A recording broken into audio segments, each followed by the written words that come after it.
Way down in the Blue Ridge Mountains, way down where the tall pines grow, lives my sweetheart of the mountains.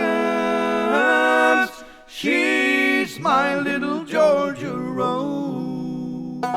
Along that same time frame, which would run into high school, would have been when the Seldom Scene came out. And I remember playing Camp Springs with the Bluegrass Buddies, and Dick Freeland was there. And he owned Rebel Records at the time, and he was thinking about signing us, you know. So we're sitting on the bus, and it's actually Bluegrass 45's bus, and which is, you know, the Japanese band that Akira's in. And he said, I want to play something for you guys and tell me what you think. And so he started playing the CD, the tape, 8-track tape actually. And he said, you recognize anybody? And I was listening to it and I went, and then when Duffy came in singing, I said, I know that's John Duffy. And I said, that sounds like Ben Eldridge on the banjo. But see, he wasn't letting us know anything. It wasn't even out in stores. It hadn't even been released. And anyway, it was the original Seldom Scene, you know, in the end. I said, oh my God. It tore our nerves up. We loved it so much. And Jimmy Haley, which was my good friend that we palled around and played in the band together, he was trying to talk Dick Freeland into getting that 8-track tape, but luckily I was the one that ended up getting it. And he told me I couldn't play it for anybody until the next week when it was to be released. But I got the first 8-track tape of Act 1, and it was just, I just thought it was the best sound. And I was a Country Gentleman fan now, still am, of you know, their music back then. And I just thought it was just remarkable. I mean, it's all of my favorite. John Starling I'd never heard of, and immediately loved the voice. It just, you couldn't help but love it. Growing up, one of my bass heroes, my main bass hero, sitting to my right over here, Tom Gray. I really listened to his bass playing and tried to play as close to like him that I could when I was in the Bluegrass Buddies. And then Ben, when I took over playing banjo, I also was a big fan of Ben, and I stole as many licks as I could from him. So that gets me kind of, you know, I guess you can tell by now I was a big fan of the Seldom Scene, huge fan.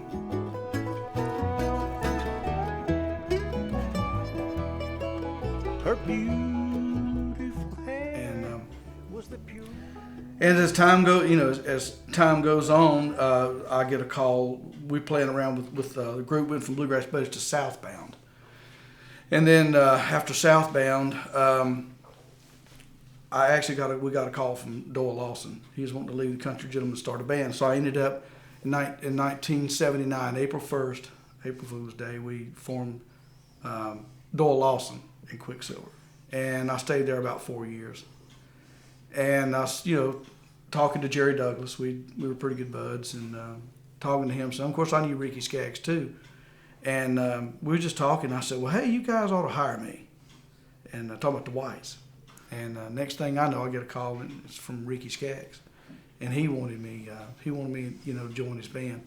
And that was in 1982. And I was still with him, and I got a call from Mike Aldridge. And actually, we were playing in Baltimore, Maryland. And anyway, Mike just said, you know, just wanted to know if I'd be interested in joining the band. And I said, wow. And I moved up here in 1986, June of 1986. June 86. Like June 1st or something like that. I wrapped it up, and it was scary. I was going to work with my heroes. You know, it's just different when you're in a 5-piece bluegrass band. You can't hide behind anything. You can't hide behind a drummer, you know, or stand over in your little spot and play this little spot. You have to play completely all the time. And it was just, you know, and when you're put out front to sing lead, it's like, I've never done that. Not really. Is that right? Yeah. No, I mean, as a really, you know, lead singer, guitar player, it scared me to death. I remember when we did the Birchmere, I was shaking. I was trying to hide it. I was just shaking, you know. They made me feel great. I mean, just made me feel wonderful, you know. They just opened their arms, and it was just like family from the get-go. But, I just didn't want to let them down. I was just trying to do my best, and I was just scared to death. I just want to say that Lou talked about how he got back in the band the second time. After John died, we still had a bunch of gigs on the books, and so we would call different. We used Dan Tomiski and who else? Mark. I think several guys would come in, but we were playing down near Lou, where Lou lives. Mount Airy. Mount Airy, and so we thought we'd give him a call. He said, "Sure, we'll do it." And it was one of those evenings where we went out there, started playing, and I felt like we'd been out there 20 minutes. I looked at my watch, and we'd been out there like an hour and a half. It was so much fun. It just, it just clicked. He just clicked right in with us. Whereas with the other guys, they weren't that familiar with the music, and we'd have to rehearse. Well, I don't think we rehearsed any. Not really. Just run over some there. Just maybe, and it just, it just worked. So we decided.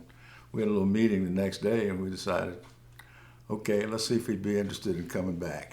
So I didn't know that part. Yeah. They've told me the story about we Yeah. was having a good time and everything at Mount Airy, and it was That really a lot of fun. Oh, that was an amazing night because we played a lot that night, and it seemed like we'd only played for about 20 minutes. Yeah, it really did. I remember one time Ben and I, it hadn't been too long ago, we were riding together, and he said, "Louis, we've played a lot of music together." And I said, "Yeah, a lot. We really have." And I got to thinking about it, and with you too, Dudley. But I got to thinking about it. I said when I came to this band, I wanted to retire in this band the second time. This is where I wanted to be and where I wanted to retire. And I just look over at everybody every once in a while and say, "Man, it's been 16 years and we're still at it." I never get tired of the music, the songs.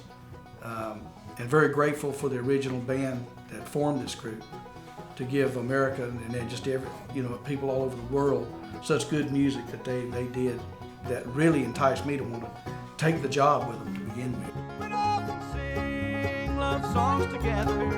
I watched her